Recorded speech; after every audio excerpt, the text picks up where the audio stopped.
Welcome back to the Dragon Den. My loyal Dragonites, King of Dragons 5000 is back with another action figure review. Today we'll be taking a look at the McFarlane Toys DC Multiverse Tim Drake Robin. And so here we have Robin posed and out of the packaging, but before we have a look at the figure, let's run through his accessories.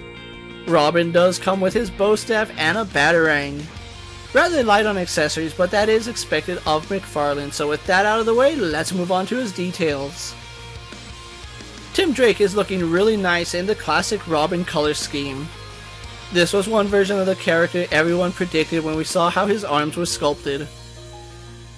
I'm not a fan of the way McFarlane sculpted this head sculpt, although I do like the domino mask. I'm not a fan of this expression.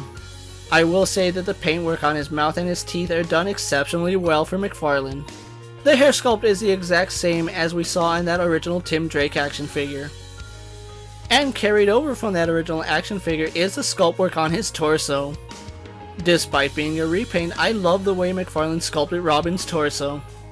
The armor segments look very nice, and I love the ribbons that are supposed to be in the armor. A really nice Robin insignia is on the left side of his chest. And then we do have some green sleeves on this Robin with some nice padded work on the sides.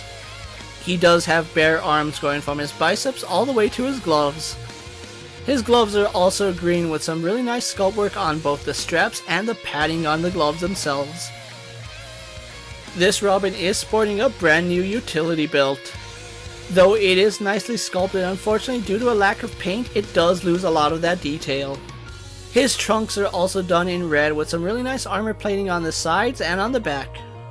His legs are done really nicely in green plastic. We do have some texturing on his pants as well as some slight musculature sculpted in.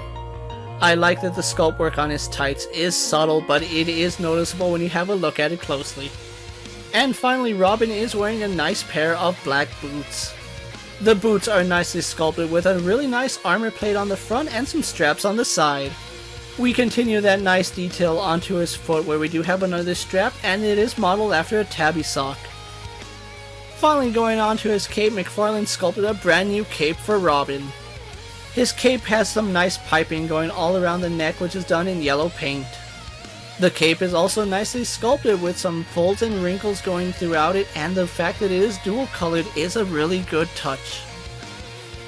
The detailing on Robin is what you would expect, seeing as how this is a repaint of that original Robin figure. So with his details out of the way, let's get him compared to our usual suspects.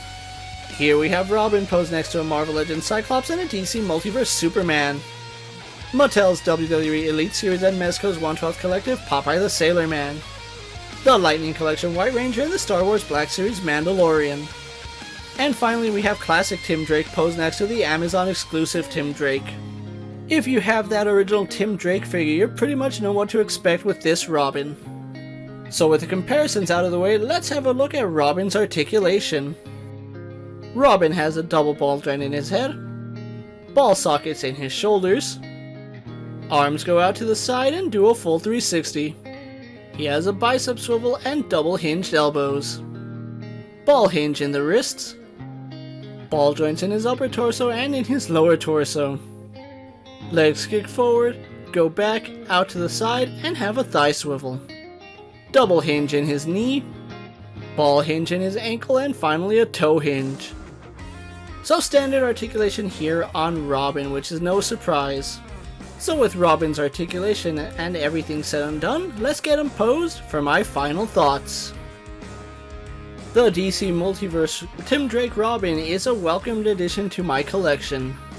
Though I associate this color scheme with Dick Grayson, I do understand that a lot of people grew up with this Tim Drake.